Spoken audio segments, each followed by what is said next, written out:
My name is Olivia Grant. I'm 35. On my birthday, I sent a text to my family group chat. Just a simple message saying I was feeling sad that no one had reached out. My mom's reply came 3 hours later. We need space from you. Please don't reach out anymore. My sister liked the message. Thumbs up. That was it. So I blocked them both. And then I did something else. I cut off every single dollar they'd been living on for the past 7 years. See, my family had been collecting monthly checks from a trust fund my grandfather left behind. They treated that money like it fell from the sky. They never once asked who approved it. They never once said thank you because they never knew or never cared that every penny required my signature. The morning after I shut it down, I woke up to 99 missed calls. But by then, it was already too late. Before I get into what happened, please take a moment to hit like and subscribe, but only if you genuinely enjoy this story, and drop a comment letting me know where you're watching from and what time it is right now. Now, let me take you back to June 5th. The morning, everything changed. June 5th started like any other Wednesday. Alarm at 6:15. Coffee in the kitchen. The photo of my grandfather on the wall above the stove, smiling in his flannel shirt, the way he always did. I drove to work at the real estate management office, the same small firm I'd been running since Grandpa Samuel passed 7 years ago. 4 rental houses, 2 duplexes, 1 commercial lot. Nothing glamorous, enough to keep the trust funded and the family comfortable. My phone sat face up on the desk all morning. I kept glancing at it between lease reviews and maintenance calls. No texts, no voicemails, no happy birthday from anyone with the last name Grant. Around noon, my friend Sarah called. Happy birthday, Liv. 35 looks good on you. I laughed, but it came out thin. Sarah was the only one who remembered. She always was. By evening, I'd stopped pretending it didn't sting. I sat in my truck in the driveway for 10 minutes before going inside. The house was quiet. The kitchen was dark. I heated up leftover soup and ate it standing at the counter. At 8:40, I picked up my phone and typed into the family group chat, the one with Mom and Natalie and me. The one that had been silent since Natalie posted a photo of her engagement ring 3 days earlier, and Mom flooded it with heart emojis. I typed, "Hey, I know everyone's busy, but it's my birthday today, and I'm feeling a little down that no one reached out." I hit send. The message went through. 2 blue check marks appeared almost immediately. Both of them had read it. Then nothing, not a word. I watched the screen until it went dark. At 10:14 that night, my phone finally buzzed. I grabbed it off the nightstand so fast, I nearly knocked over my water glass. Mom's name lit up the screen. I opened the message. "Olivia, we've been meaning to tell you this. We need space from you. Please don't reach out anymore." I read it once, then again, then a third time, slower, like the words might rearrange themselves into something that made sense. Underneath her message, a small notification. Natalie liked this message. A tiny thumbs up icon right below the sentence that told me to disappear. I sat on the edge of my bed, phone in both hands. I didn't cry. I didn't throw anything. I just felt this strange numbness, like someone had pulled a plug somewhere inside my chest, and everything drained out at once. I scrolled up through the group chat. 3 days ago, Natalie had posted a photo of her new engagement ring, princess cut, the one Brandon spent 4 months researching. Mom had responded within minutes. "My baby girl, I'm so happy I could cry." Then a string of hearts. Then Natalie's reply. "Thanks, Mama. Love you so much." 67 messages in that thread about Natalie's ring, plans for the engagement party, venue ideas, color schemes, guest lists, and then my message sitting at the bottom, like a pebble dropped into a well. "It's my birthday today," followed by my mother telling me to go away. I kept staring at that thumbs up. Natalie didn't even bother typing a response. She just pressed a button, one tap to endorse my eraser. I set the phone face down on the nightstand and lay in the dark, staring at the ceiling, listening to nothing. I didn't sleep that night. Not really. I drifted in and out of something shallow, waking every hour with the same weight pressing on my ribs. By 5 a.m., I gave up and went to the kitchen. The photo of Grandpa Samuel was the first thing I saw. Him standing in front of the Harbor View Cafe the day he signed the lease on his first rental property. 31 years old in that picture. younger than me now. He was the one who taught me how to read a lease agreement, how to balance a trust ledger, how to shake a contractor's hand and look them in the eye. And when he got sick, pancreatic stage 4, the kind that doesn't negotiate, he sat me down at the same kitchen table and said, "I'm putting you in charge, Liv. Take care of them, but take care of yourself first." 7 years. I'd honored the first half of that sentence every single month. $4,500 to Mom, $3,200 to Natalie. Mortgage payments, car notes, insurance premiums, spending money, all approved by me, all signed by me every month like clockwork. The second half, take care of yourself first, I'd buried under a pile of hope that one day they'd see what I was doing. That one day they'd turn around and say thank you. My phone rang at 6. Sarah. She could hear it in my voice before I said a word. I told her what happened. The message, the thumbs up, the silence. Sarah was quiet for a long time. Then she said, "Liv, you've been funding their lives. They just told you to disappear. Do you hear how insane that is?" I did hear it. For the first time in 7 years, I heard it clearly. I hung up, opened my laptop, and pulled up the trust management portal. The first thing I did was block them. Both numbers, no dramatic goodbye message, no explanation. I just opened my contacts, tapped the names, and pressed block. It took 4 seconds total. The second thing took a little longer. I called Tom Lawson at 8 sharp. Tom was my grandfather's oldest friend, an estate attorney who'd helped draft the trust 20 years ago. He'd been my advisor ever since Grandpa Samuel passed. "Tom, I have a question. If I pause all discretionary distributions from the trust, am I within my rights?" He didn't hesitate. 100%. The trust document gives you sole discretion over those payments. That's the whole point of a discretionary trust, Olivia. You're not obligated to distribute a single dollar beyond what the document mandates. And the document mandates nothing for discretionary beneficiaries. Your grandfather structured it that way on purpose. The distributions your mother and sister receive are entirely at your approval. I logged into the trust management portal. 2 recurring payments stared back at me. $4,500 to Diane Grant, $3,200 to Natalie Grant, both set to process on the 1st of every month. Both had been running uninterrupted for 84 consecutive months. I clicked suspend on the first one. A confirmation box appeared. I clicked yes. Then the second one. Same box. Same click. $7,700 a month. Gone. Just like that. The money was still in the trust, still technically accessible to the family under the right conditions, but nobody could touch it without my signature. And I wasn't signing anything. I closed the laptop and poured another cup of coffee. My hands weren't shaking. My chest didn't hurt anymore. For the first time in years, the kitchen felt quiet in a good way. 48 hours passed. I went to work. I filed paperwork. I ate lunch alone at my desk and drove home in silence. My phone didn't ring because the only people trying to reach me were blocked. I found out later through Tom how it unfolded on their end. Diane noticed first. The first of the month came and went, and her checking account didn't get its usual deposit. She called the bank. The bank told her the incoming transfer from the Grant Family Trust had been suspended. She asked them to reverse it, push it through, do something. They told her they couldn't. The account required trustee authorization for every distribution. So, she called Tom. "Where's my money, Tom?" The trust payment didn't come through. Tom kept it professional. He had to. Attorney-client privilege meant he couldn't disclose my decisions, but he could state facts.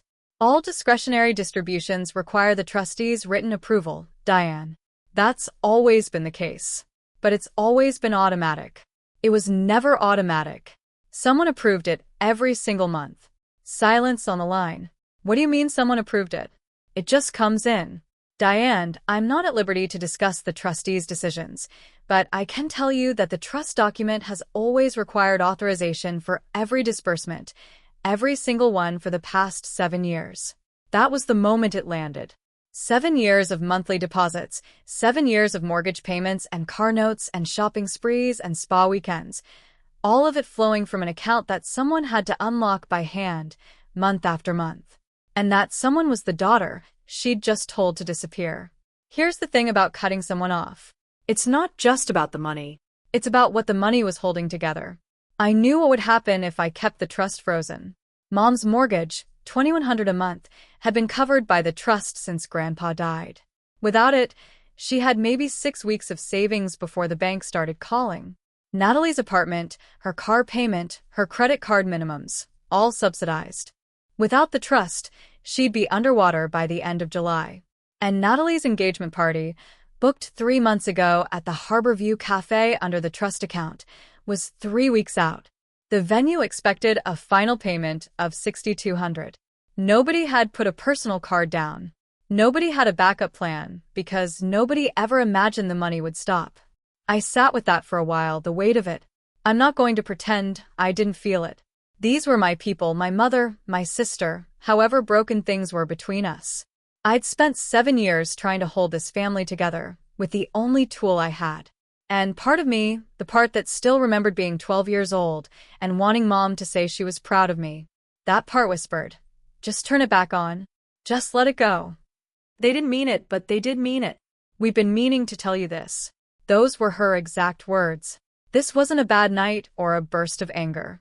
They'd planned it. They discussed it without me. And then they'd waited until my birthday to deliver the message. Sarah said it best when I called her that evening. You're not choosing between money and family. They already made the choice when they told you to disappear. I let that sentence sit in the silence for a long time. On the 4th day, I unblocked them just long enough to check. 99 missed calls. I stopped counting after that because the notification just said 99 plus and wouldn't go any higher. Diane, Natalie, Brandon, even Aunt Jenny, Mom's younger sister, who I hadn't spoken to since Thanksgiving. I opened the voicemail folder. Diane's messages came in waves, each one a different version of the same woman. The first few were confused. Olivia, call me back. Something's wrong with the bank. Then concerned. Honey, I think there's been a mistake with Daddy's trust. Then the mask slipped. I didn't mean what I said. Okay. I was having a bad week. Can we just talk? And then by message number 11. You can't do this to your own mother, Olivia. This is my money. Your grandfather left it for this family, not just for you. Natalie's messages were shorter, more direct. Olivia, this isn't funny. My engagement party is in 3 weeks. I need the venue deposit cleared. Then 2 hours later, seriously, call me back. This is about my future. I scrolled through every text, every voicemail, every missed call timestamp. Not one of them said, "Happy birthday." Not one of them apologized for the message. Not one of them asked how I was doing or acknowledged that they'd told me to stop existing in their lives 4 days ago. Every single message was about money. Where's the deposit? When's the payment? Fix the trust. Call the bank. This is about Natalie's party. This is about Mom's mortgage. I was the emergency contact for their wallets. Nothing more. I blocked them again, set my phone on the counter, and went to bed at 8:30. Slept better than I had all week. 99 missed calls, and not a single one started with, "I'm sorry. I want to ask you something." If someone in your family told you to stop reaching out, then blew up your phone when the money stopped, would you answer? Drop a 1 in the comments if you'd pick up. Drop a 2 if you'd let it ring. I'll tell you what I did right after this. 6 days after the birthday text, my doorbell rang at 7 in the morning. I was still in pajamas, coffee in hand. I looked through the peephole and saw my mother standing on the porch in a blouse. I recognized the one she'd bought last fall with trust money. Her arms were crossed, her jaw was set. I opened the door, but didn't step aside. I stood in the frame with my mug and waited. Olivia, we need to talk about this. Okay, you can't just freeze me out. You told me not to reach out. I didn't mean like this. What did you mean then? She sputtered for a second. Then she tried a different angle. The one she always tried. The guilt. I'm your mother. I raised you alone after your father left. I sacrificed everything for you and your sister. I know, Mom. Then act like it. Turn the money back on. I'm not punishing you. I'm exercising my responsibility as trustee. Her eyes went wide, then narrow. Your grandfather would be ashamed of you. I took a sip of coffee, let it land. Then Grandpa told me to take care of myself first. I'm finally listening. She stared at me like I'd spoken in a foreign language. Then she turned and walked down the steps, heels clicking hard on the concrete. At the end of the driveway, she stopped and looked back, not at me, but past me toward old Mr. Thompson across the street, who was watering his lawn and definitely watching. My own daughter, she said loud enough for him to hear, punishing her own mother. She got in her car and drove away. I closed the door and finished my coffee. I should tell you this wasn't the first time I'd been invisible in my own family. It was just the first time they put it in writing. 2 Christmases ago, Mom hosted dinner at her house, the house the trust paid the mortgage on. She'd redecorated the dining room with money I'd approved in November. New curtains, a centerpiece arrangement, candles that smelled like cinnamon and vanilla. Natalie and Brandon arrived in matching sweaters. Mom hugged them at the door, like she was greeting royalty. Brandon got a monogrammed leather wallet. Natalie got a gold bracelet. Not cheap either. I'd seen the charge on the trust statement. $340 at a jewelry boutique downtown. My gift was on the table next to the cranberry sauce. A card, generic, the kind you grab at the pharmacy checkout. Happy Holidays in silver script. Pre-printed message inside. No personal note. No signature. I held it up. Did you guys forget to write something in here? Natalie rolled her eyes. Oh, come on. Don't be so sensitive. It's Christmas, not your therapy session. Mom said nothing. She just passed the mashed potatoes and changed the subject to Natalie's new job, the part-time online sales gig that covered maybe a quarter of her expenses, while the trust handled the rest. I stayed through dessert. I helped wash the dishes. I hugged Mom at the door like I always did, and she patted my back the way you'd pat a dog you weren't particularly fond of. I drove home to my one-bedroom apartment that night, set up the table for one, ate leftover pie in the kitchen with the lights off, and the next morning, I logged into the trust portal and approved January's distributions like I always did. A year before the birthday incident, Natalie called me on a Wednesday afternoon. No hello, no small talk. I need $12,000 from the trust, security deposit, and first month on a new apartment. That's a big draw. Me. What happened to your current place? It's too small. Brandon's basically living with me now, and we need more room. The new one's downtown. Hardwood floors, balcony. It's perfect. I approved it. I always approved it. 12,000 processed within 48 hours. Natalie didn't say thank you. What she said was, finally, I've been waiting 2 weeks. 2 weeks? Because I'd asked her to send me the lease agreement first, which is standard procedure for a trust disbursement. She acted like I'd asked her to donate a kidney. A month later, I found out through a friend of Sarah's that Natalie was still holding the old apartment, the one the trust paid rent on, and letting her college roommate live there, charging her $800 a month in cash, pocketing it. When I brought it up carefully over the phone, Natalie's response came fast and sharp. It's not like it's your money, Olivia. It's Grandpa's. I let that sentence pass. Swallowed it whole the way I'd swallowed every other insult and oversight and dismissal for years. Because I thought keeping the peace was the same as keeping the family. It wasn't. Grandpa's money. That's what she called it. Not the trust, not our inheritance. Grandpa's money, as if the old man were still alive somewhere, writing checks from heaven, and I was just the mailbox. I remember hanging up the phone and sitting very still for a long time staring at the wall. I should have drawn the line that day. I didn't. 10 days after the birthday, a Monday morning, I was at my desk reviewing a plumbing estimate when the front door of the office swung open. Natalie walked in first. Brandon trailed behind her, hands in his pockets, looking like he'd rather be anywhere else. We need to talk, Natalie said. My office hours are by appointment. Don't do that. Don't act like I'm a client. I set the estimate down. What do you need, Natalie? The venue wants $8,000 by Friday, or they cancel the party. You need to release the funds. The trust distributions are paused. If you'd like to discuss reinstatement, you can contact Tom Lawson. Her face reddened. I don't want to talk to Tom. I want to talk to you. You're talking to me, and I'm telling you the process. Brandon stepped forward. His voice was softer, rehearsed, the tone of a man who'd been coached in the car. Come on, Olivia. This is Natalie's engagement. Can't we just move past the family stuff and handle this? I didn't start the family stuff, Brandon. And I'm not the one who created this situation. Natalie grabbed Brandon's arm. She's not going to help. I told you. She turned back to me, eyes glassy. You're going to regret this. Maybe. She yanked the door open. It banged against the wall. Brandon muttered something. Sorry. Or let's go. And followed her out. Through the window, I watched them argue in the parking lot. Natalie's hands were flying. Brandon stood with his shoulders hunched, nodding, absorbing it. My coworker, Denise, looked over from her desk. Everything okay? Family stuff? I said. She turned back to her screen. In a small town, that answer covers a lot. That afternoon, I drove to Tom Lawson's office. It sat on Main Street between a hardware store and a barber shop, a small-town law practice with wood paneling and framed photos of trout. Tom had the trust document spread across his desk when I walked in. He'd already flagged the relevant section with a yellow tab. Sit down. Read this. He said. The clause was on page 14, paragraph 9. I'd seen it before, but I'd never really absorbed it. Not until now.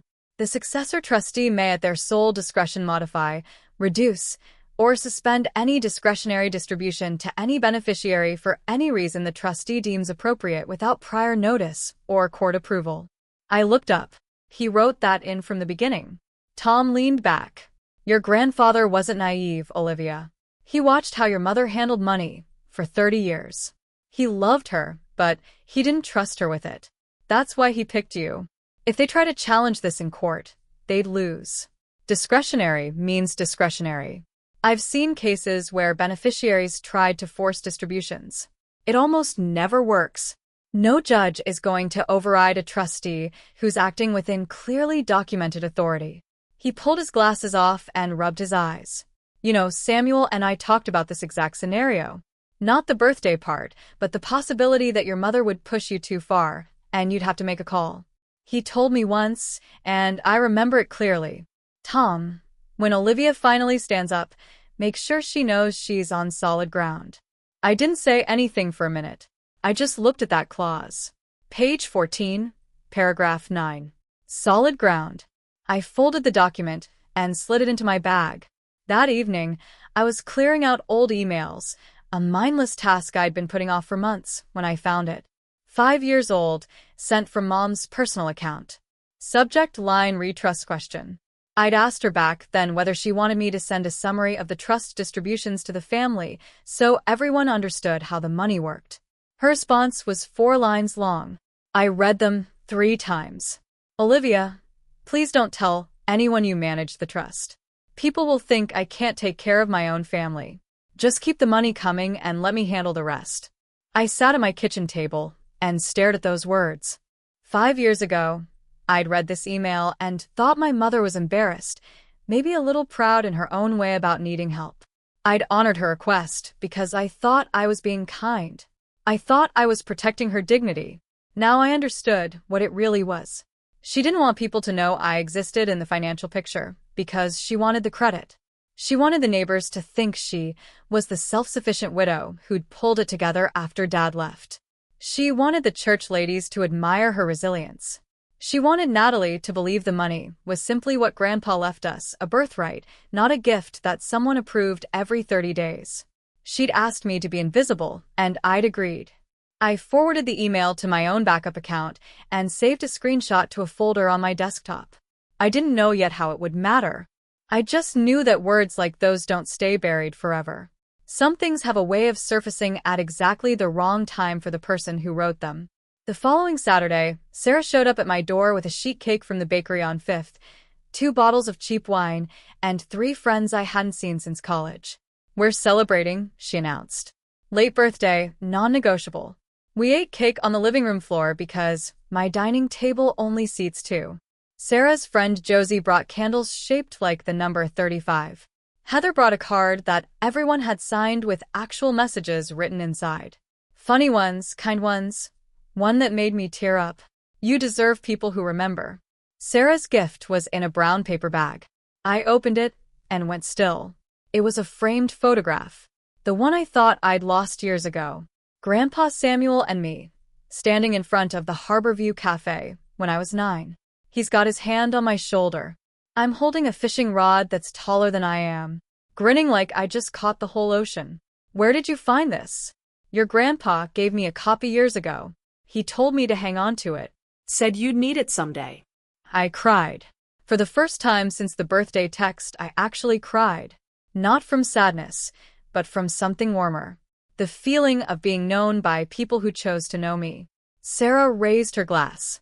This is what family looks like, Liv. People who show up. We toasted to that. 5 women on the floor of a 1-bedroom apartment eating grocery store cake, laughing about nothing important.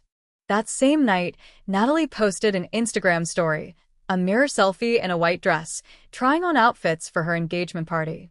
The caption read, 3 weeks to go. So blessed. She didn't know the venue hadn't been paid. Or maybe she did, and the performance mattered more. I first noticed it at the grocery store. Mrs. Patterson at the deli counter, the one who always asked about my day, looked at me sideways and didn't say a word, just bagged my turkey slices and slid them across without eye contact. Then at the post office, 2 women from Mom's church circle stopped talking when I walked in. One of them, Betty Marsh, gave me a tight smile that wasn't a smile at all. By Sunday, I understood. Mom had been busy. The story she'd planted around town went like this. Olivia was holding the family inheritance hostage. Olivia was bitter and controlling. Olivia was punishing her own mother over a petty misunderstanding. At church, Reverend Grant pulled me aside after the service. He looked uncomfortable, the way people do when they've been recruited into someone else's conflict. Olivia, your mother came to see me this week. She's very upset. She says you're withholding family money. Reverend, with all respect, the trust document names me as sole trustee. I'm fulfilling my legal obligations. That's all I can say. He nodded slowly. I understand. I just thought you should know people are talking. They usually are. I walked to my truck, and I could feel eyes following me across the parking lot. In a small town, reputation is currency. And my mother had just drained my account. She'd done it carefully, too. Never mentioning the birthday text. Never explaining that she'd told me to stop reaching out. In her version, I was the aggressor. She was the victim. The same story she'd been telling for years, just louder now, because she needed it to work. I drove home and didn't say a word about it to anyone. Not yet. Timing matters. The Facebook post went up on a Wednesday evening. Natalie didn't use my name. She didn't need to. Everyone in town knew. Some people would rather watch their family suffer than let go of control. My engagement party might not happen because one person decided her ego matters more than her sister's happiness. I've tried reaching out. I've tried being the bigger person. Nothing works. Sometimes the people who are supposed to love you are the ones who hurt you most. Within an hour, 43 likes, 21 comments, 6 shares. So sorry, babe. You deserve the world. That's horrible.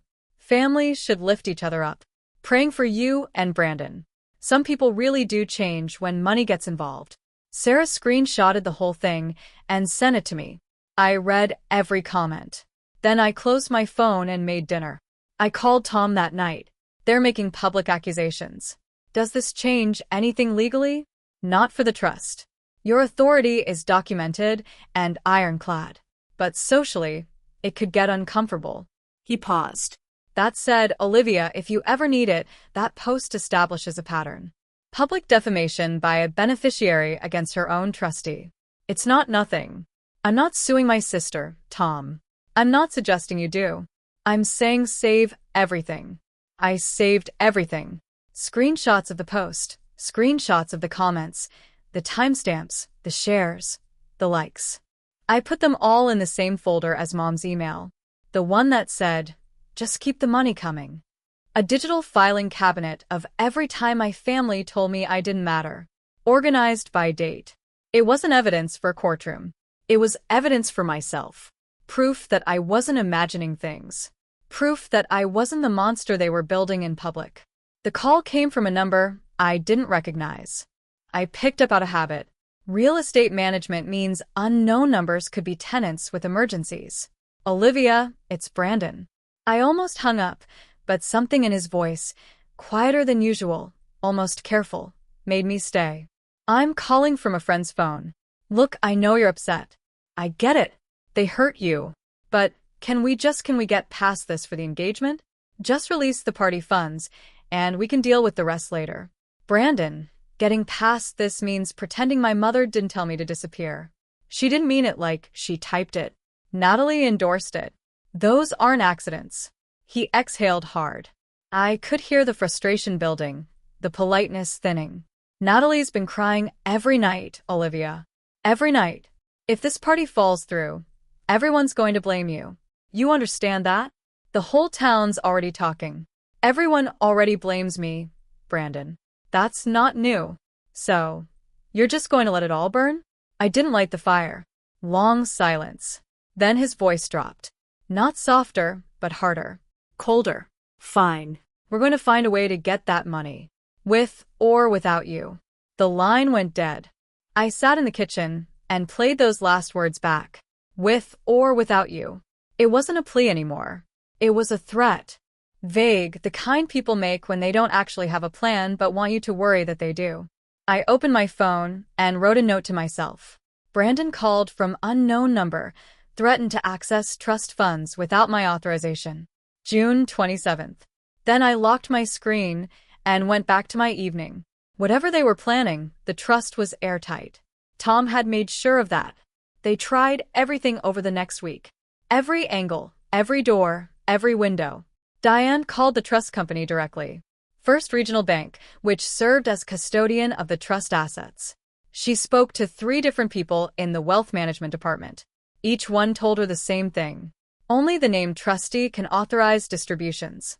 Mrs. Grant, but I'm a beneficiary. It's my father's trust. Yes, ma'am. But beneficiary status doesn't grant disbursement authority. You'd need the trustee's written approval. Well, what if the trustee is what if she's not acting right? What if she's doing this out of spite? Ma'am, if you believe the trustee is breaching their fiduciary duty, you're welcome to consult an attorney and petition the court, but from what we can see, all actions taken are within the trust's documented provisions. Dead end. Natalie tried a different route. She went straight to the Harborview Cafe and asked the owner, Mr. Hargrove, to let the engagement party proceed on credit. A promise to pay within 30 days after the event. Mr. Hargrove, a careful man who'd been running that restaurant for 20 years, said no. The booking had been made under the trust account. The final payment of $6,200 was overdue. No payment, no event. Can I just put it on a card? Do you have a card with a $6,000 limit? She didn't. Brandon looked into personal loans. 2 banks, 1 credit union. His credit was decent, but not strong enough for an unsecured loan on short notice. The engagement party was 12 days away. Meanwhile, I went to work. I managed the rental properties. I returned tenant calls and approved maintenance requests. I lived my life. The difference was for the first time in 7 years, I wasn't living it for them. Natalie came to my house at 9 o'clock on a Friday night. I could smell wine on her before she opened her mouth. She didn't knock. She pounded. When I opened the door, her mascara was smeared and her voice was too loud for the quiet street. You ruined my life. I've been planning this party for a year. A whole year. Olivia, keep your voice down, Natalie. No, I want the whole neighborhood to hear what kind of sister you are. I stayed in the doorway. Steady. Natalie, you liked the message that told me to disappear. You didn't plan for me to be part of your life, so I'm not. That was Mom's idea. I just went along with it. The words hung in the night air. She didn't realize what she'd just said. Or maybe the wine kept her from caring. So you planned it, I said. Thank you for confirming that. Her face crumbled. The anger dissolved into something messier. She started crying. Not quiet tears, but the ugly gasping kind. The kind that comes from running out of options. Just release the money for the party. Please, you can go back to being mad at us after. I just need this one thing. One thing. After 7 years of everything. After 84 months of silent signatures and thankless deposits and Christmas cards without names. One more thing. I'm not mad, Natalie. I'm done. I stepped back and closed the door, locked it, stood there in the hallway, listening to her cry on the porch until Brandon's headlights pulled into the driveway and she stumbled to the car. Through the window, I watched them drive away. The street went quiet again. Mom's idea. I just went along with it. Planned, coordinated, intentional. That was Mom's idea. I just went along with it. She said it like it was a defense, like following someone's cruelty makes it less cruel. I need to know if your own sibling admitted they planned to push you out. Could you ever trust them again? Comment never or maybe. And stick around because what happened at that engagement party? Nobody in that room saw it coming. The engagement party was set for Saturday, July 5th, Harborview Cafe, 7 o'clock, 80 guests. I wasn't invited. I found out the details from Sarah, who'd received her invitation 3 months ago, back when Natalie still thought of her as a mutual friend and not an extension of the sister she discarded. You sure you don't want me to skip it? Sarah asked. No, go. I want someone I trust in that room. Here's what I knew that Natalie didn't. The final payment had never gone through. I'd informed Mr. Hargrove's office 3 weeks earlier that the Grant Family Trust would not be authorizing the charge. His bookkeeper confirmed receipt of my letter. The $6,200 balance was outstanding. Natalie and Diane apparently assumed the venue would just let it slide. That the Grant name, or whatever version of it Mom had been polishing around town, would carry enough weight to skip the formalities. They showed up that evening as if nothing was wrong. From what Sarah described later, the restaurant looked beautiful. White tablecloths, mason jar centerpieces with wild flowers. Grandpa Samuel's favorite, a 3-tier cake in the corner, string lights across the patio. Diane wore a new dress, navy blue, fitted, the kind she'd normally charge to the trust account. This time, Sarah told me she'd put it on a department store credit card. Keeping up appearances costs money, even when the money's gone. Natalie was radiant, at least on the surface. White cocktail dress, hair blown out, smiling for every photo. Brandon stood beside her in a sport coat, shaking hands, playing the part. 80 people filled that room, expecting a celebration. Nobody expected what came next, least of all the woman who'd told me to disappear. The first hour went smoothly. Cocktails circulated. Guests mingled on the patio, overlooking the river. Brandon's insurance colleagues clustered near the bar. Mom's church friends occupied a round table by the window. Natalie floated between groups, laughing, posing, showing off the ring. At 7:45, Diane stood up and clinked her glass. The room settled. I want to thank everyone for being here tonight to celebrate my beautiful daughter and her wonderful fiancé. She smiled, that practiced, camera-ready smile she'd perfected over decades. This family has been through so much, but we always stick together. That's what Grants do. A few people clapped. Someone raised a glass. Sarah, sitting at a corner table near the kitchen, told me later she almost choked on her water. We always stick together. The woman who'd texted her eldest daughter to stop reaching out, standing in a room full of people declaring family unity with the confidence of someone who believed her own story. Around 8:15, one of Brandon's coworkers leaned over to Sarah. Hey, where's Olivia? Isn't she Natalie's sister? Sarah kept it simple. She couldn't make it. That's too bad. I heard she manages the family's properties or something. Natalie mentioned it once. Sarah just smiled and sipped her wine. At 8:22, Sarah remembered the time because she glanced at her phone. Mr. Hargrove appeared from the kitchen. He was a tall man, silver-haired, the kind of restaurant owner who wore a tie every day and still bussed tables when the place got busy.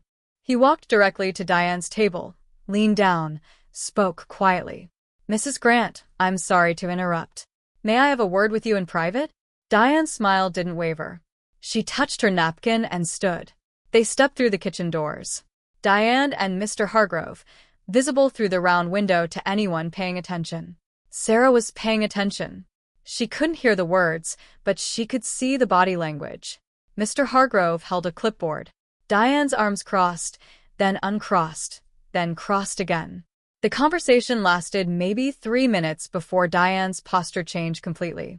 Her shoulders dropped, her head tilted forward. Mr. Hargrove gestured at the clipboard, pointing, explaining. Later, through Tom, I got the details of what was said. Mrs. Grant, the final payment of $6,200 hasn't cleared. The account on file, the Grant Family Trust, was not authorized for this charge. There must be a mistake. That account has always worked. Ma'am, we contacted the trustee directly 3 weeks ago. We were informed that the trust would not be covering this event. Who told you that? The trustee. Miss Olivia Grant. Diane's face went white. She has no right to. Ma'am, she's the named trustee. She has every right. I'm sorry, but without payment, I can't continue the service. We've already extended a significant courtesy by allowing the event to begin. Diane started to argue. Something about the family being longtime customers, about Samuel Grant eating at this restaurant every Friday for 20 years. Mr. Hargrove listened politely. He didn't budge. That's when Natalie appeared in the kitchen doorway. She'd noticed her mother missing and come looking. She caught the tail end. The trust would not be covering this event, and the volume control she'd been holding all night finally broke. What do you mean the money didn't go through? Through the kitchen window. 80 heads turned at once. The kitchen doors swung open. Natalie came through first, face flushed, chest heaving. Diane followed, looking like she'd aged 10 years in 4 minutes. The room was silent. Forks were down. Conversations frozen mid-sentence. Someone near the back, Brandon's college friend, I think, spoke first. Is everything okay? Natalie opened her mouth, then closed it. She looked at her mother. Diane straightened her spine, summoned what was left of her composure, and said, "It's a banking error. We'll sort it out." But Natalie was past the point of performance. "It's not a banking error, Mom." Olivia froze the trust. She cut us off. The silence that followed was the kind you feel in your chest, not the polite kind. The kind where 80 people are recalculating everything they thought they knew. Mrs. Dalton, a neighbor who'd known the family for decades, was the first to break it. She set down her wine glass, very deliberately. "Wait, Olivia manages the trust? I thought you said the money was from your father's estate, Diane. You told me you handled the finances yourself." Diane didn't answer. She stood there frozen with the entire room watching. Aunt Jenny, sitting 3 tables away, rose halfway out of her chair. "Diane, is that true? You told me Dad left you in charge. It's complicated." Mrs. Dalton shook her head slowly. "It doesn't sound complicated. It sounds like your daughter has been paying for everything, and you told the whole town it was you." The words landed like a stone in still water. Ripples everywhere.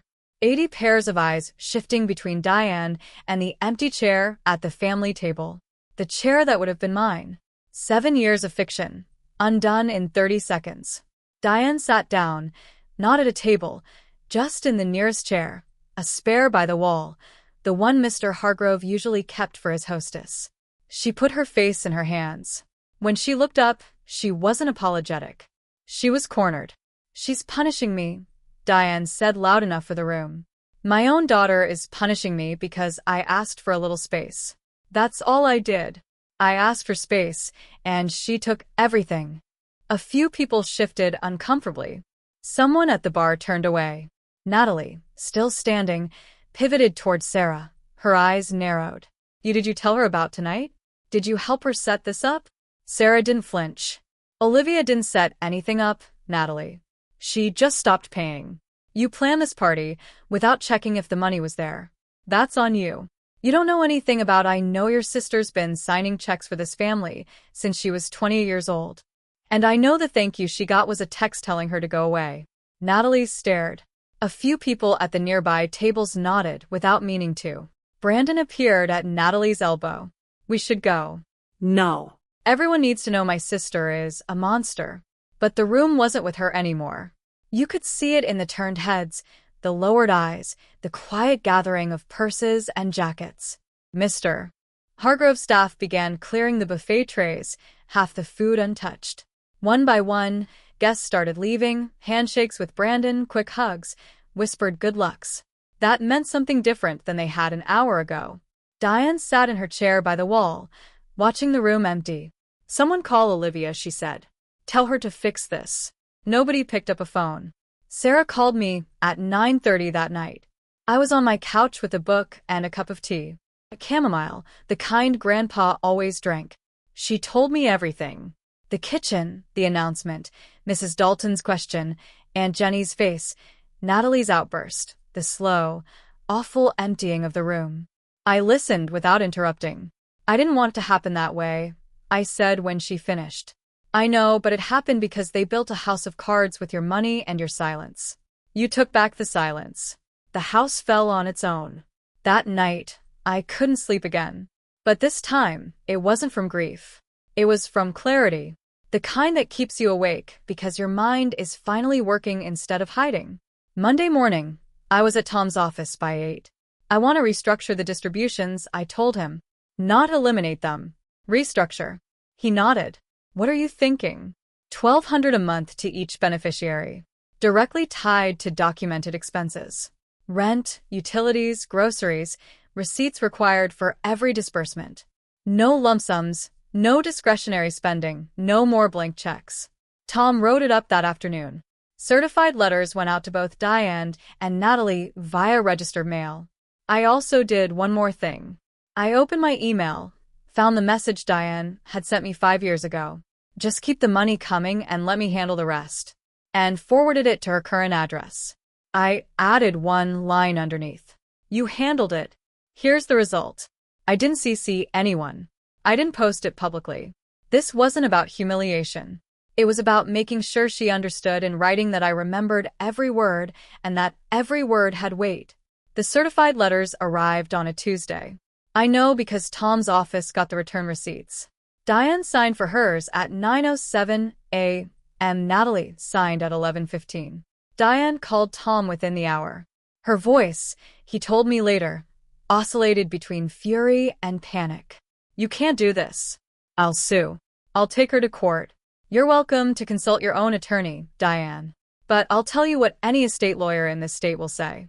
A trustee acting within documented discretion is nearly impossible to challenge. The trust gives Olivia full authority over distribution amounts, schedules, and conditions. She's not required to give you a dime. A dime? She dropped me to $1,200 a month. I can't live on that. Then I'd suggest adjusting your budget or finding supplemental income. The line went quiet. Then Samuel never would have wanted this. Samuel wrote the document that allows it. He chose Olivia specifically because he trusted her judgment. She hung up. Natalie's reaction came through Brandon, who texted Tom's office politely to his credit, asking if the decision could be reconsidered. Tom responded with a one-paragraph letter reiterating the trustee's authority and suggesting Natalie consult independent counsel if she wished to explore her options. Within 2 weeks, the financial reality set in. Natalie couldn't cover her downtown apartment at $1,800 a month on $1,200 from the trust and her part-time income. She moved back in with Diane. Brandon began asking questions, the kind he probably should have asked before proposing. How much of Natalie's lifestyle was real? How much was subsidized? When she said we can afford it, who was we? He postponed the wedding. Until we figure out our finances, he told friends. Natalie's version was shorter. This is all because of Olivia. 2 weeks after the engagement party, a small article appeared in the Cedar Falls Gazette, our local paper, the kind that still prints on Thursdays and runs stories about zoning board meetings. The headline read, Grant Family Trust Establishes Annual Scholarship. The trust document had always included a provision for charitable giving. Grandpa Samuel insisted on it. I'd never activated it. There had always been more pressing demands. Mom's mortgage, Natalie's rent, the endless drip of discretionary spending that left little room for anything else. With the distributions restructured, there was room now, $25,000 a year, roughly the same amount Diane had been spending annually on spa treatments, handbags, and dinners she charged to the trust without receipts. I named it the Samuel Grant Community Scholarship, open to any graduating senior in Cedar Falls pursuing a trade certification or community college degree. The kind of kid Grandpa Samuel had been. Hardworking, practical, first in his family to think bigger. The announcement included my name as trustee and scholarship administrator. First time my name had appeared publicly in connection with the trust. First time the town saw Olivia Grant not as Diane's difficult daughter, but as the woman managing her grandfather's legacy. The following Sunday, Mrs. Dalton stopped me in the church parking lot. She put her hand on my arm and said simply, Your grandfather would be so proud of you, Olivia. The The same words Diane had weaponized on my porch. Your grandfather would be ashamed. Now returned inverted from the mouth of someone who had no reason to lie. I thanked her and got in my truck and sat there for a minute before starting the engine. Not because I was sad, because sometimes being seen, truly seen, takes a moment to absorb. Over the next 2 months, I watched mostly from a distance as reality settled over my mother like whether she couldn't outrun. The SUV was the first to go. The white Chevy Tahoe she'd leased 2 years ago, with a trust-funded down payment. Without the $4,500 monthly cushion, the payments became impossible. She traded it in for a 10-year-old Honda Civic that got her where she needed to go and nothing more. She found a job, part-time receptionist at Dr. Harmon's dental office on Oak Street. 20 hours a week, $12 an hour. It was the first paid work she'd done in over a decade. And from what I heard through Aunt Jenny, the adjustment was hard. She came home exhausted. She complained about her feet, her back, the indignity of answering phones. But she did it. I'll give her that. She showed up. The social landscape shifted more slowly. At church, people were polite but measured. Nobody mentioned the engagement party directly. Small towns have manners about that sort of thing. But the dynamic had changed. Diane's opinion carried less weight now. Her recommendations, her judgments about other people's lives, her carefully curated image of the strong single mother, all of it had a crack running through it. One evening, a letter arrived at my apartment, handwritten on Mom's stationery, the lavender kind with her initials embossed at the top. Olivia, I'm sorry for how things went, but you didn't have to humiliate me in front of everyone. I'm trying. That should count for something. I read it twice, folded it, put it in the kitchen drawer. She apologized for the humiliation. Not for the birthday, not for the text, not for 7 years of making me invisible. She was sorry about the audience, not the action. Natalie's situation was harder to watch, even for someone who'd been on the receiving end of her cruelty. The downtown apartment was gone within a month. She moved back into Mom's spare bedroom, the room that used to be mine actually before I left at 18. Her online sales business, which had always been more of a hobby than an income, barely covered her phone bill. Brandon started asking the kinds of questions that shake foundations, not angry questions, careful ones, which are worse. When you said we could afford the honeymoon, what did you mean by we? When you told me your family was comfortable, what exactly did that mean? Did you ever actually pay rent with your own money? Natalie deflected. Blamed me mostly. This is all Olivia's doing. She's controlling and vindictive, and she's trying to ruin my life because she's jealous. Brandon listened. And then, according to Aunt Jenny, who'd become my quiet conduit to the family weather report, he said something that stopped Natalie cold. I didn't know you couldn't afford your own rent, Natalie. That's not about Olivia. That's about honesty. The wedding stayed postponed. Brandon didn't break things off. Not formally. But the energy shifted. He started spending more time at his own place. Fewer joint Instagram posts. No more ring photos. Natalie deleted the Facebook post about me. The one calling me controlling. The one with 43 likes and 21 comments. But in a small town, screenshots travel faster than apologies. Half of Brandon's coworkers had already seen it. His mother had seen it. The narrative Natalie had built, the capable young woman planning her dream wedding, turned out to be as unsupported as the trust payments that had propped it up. Aunt Jenny called me on a Sunday morning in late August. No preamble. Can I come over? I'll bring muffins. She showed up with blueberry muffins from the bakery and 2 coffees. We sat on the porch steps. The morning was warm and the street was quiet. And for a few minutes, we just ate and didn't talk. Then she said it. I didn't know, Olivia. I didn't know you'd been carrying all of us. I wasn't carrying you, Aunt Jenny. You never took a cent from the trust. I know, but I knew something was off, and I never asked. That's on me. She picked at her muffin. Your mother has always been like this. Did you know she pulled the same thing with me? Years ago, when your grandfather first started doing well, she told people the rental income was a family business she helped manage. I was the one who painted those apartments, Olivia. Every unit. She never lifted a brush. Why didn't you say anything? Because she's my sister, and I stopped fighting with her 20 years ago. Decided it was easier to just let it go and keep my distance.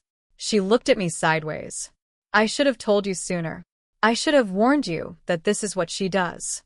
She uses people and then rewrites the story, so she's the hero. You're telling me now that matters. She nodded, sipped her coffee. Come over for dinner next Saturday, just us. I'm making Grandpa's pot roast recipe, the one with the onion gravy. I smiled.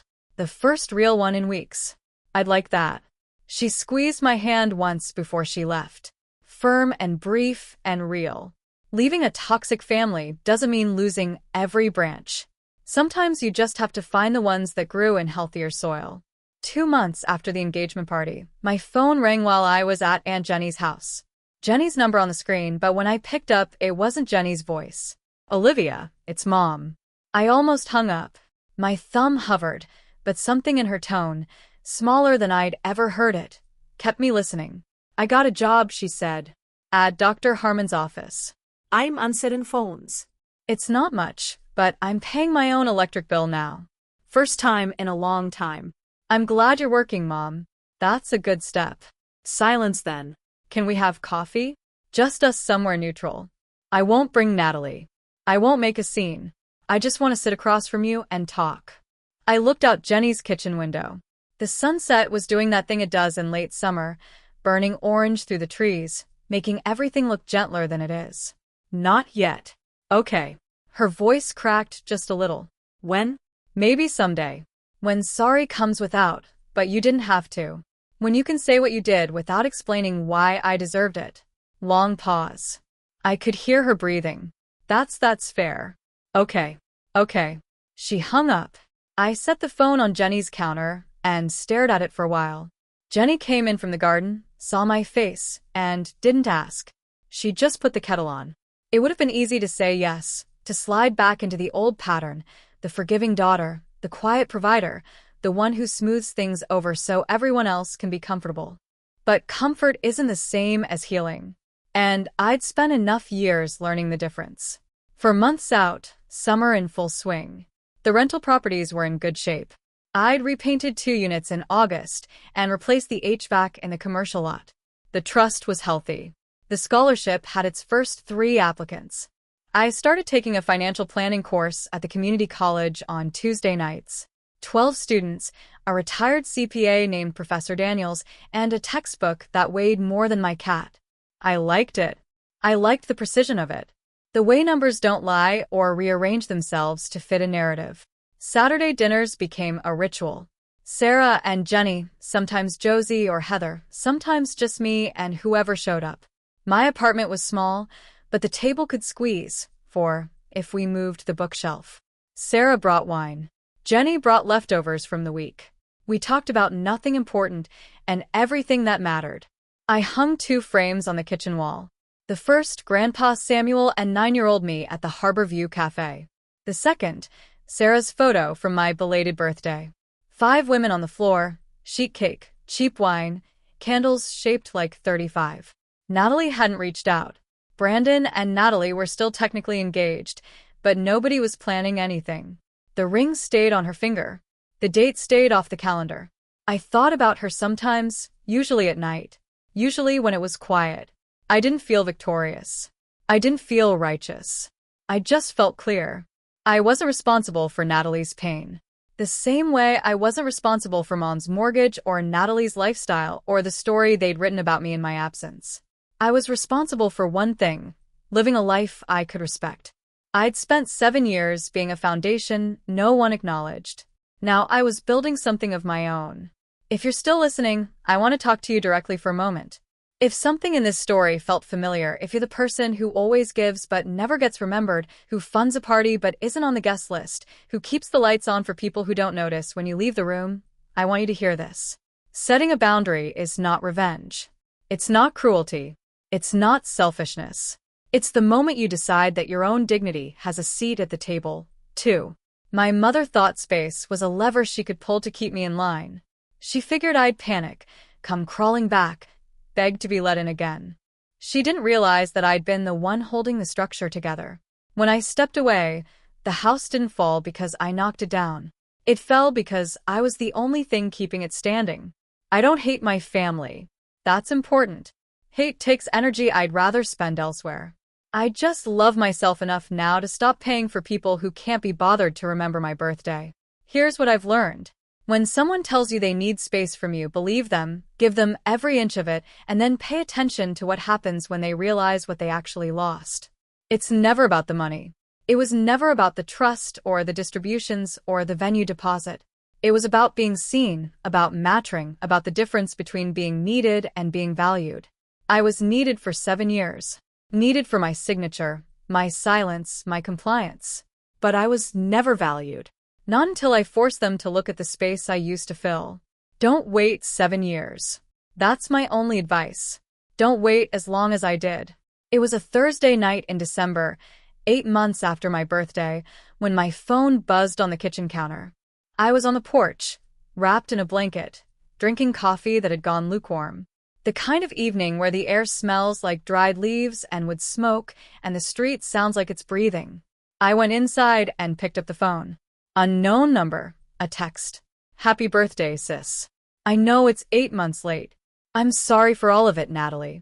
I read it standing at the counter in the same spot where I'd eaten soup alone on June 5th. The kitchen light was on this time, 2 photos on the wall, a pot of coffee still warm on the machine. I didn't reply. Not right then. But I didn't block the number either. I set the phone down, went back to the porch, and pulled the blanket tighter. The street was quiet. The sky was dark. Somewhere down the road, someone was burning leaves. Maybe someday. But this time, it starts with respect, not a check. That's my story. If it hit close to home, I want to hear yours. Drop a comment below. Have you ever had to choose between keeping the peace and keeping your dignity? What did you pick? And if you want more stories like this about people who finally chose themselves, check out the video in the description. I think you'll see yourself in it. Thank you for listening. It means more than you know.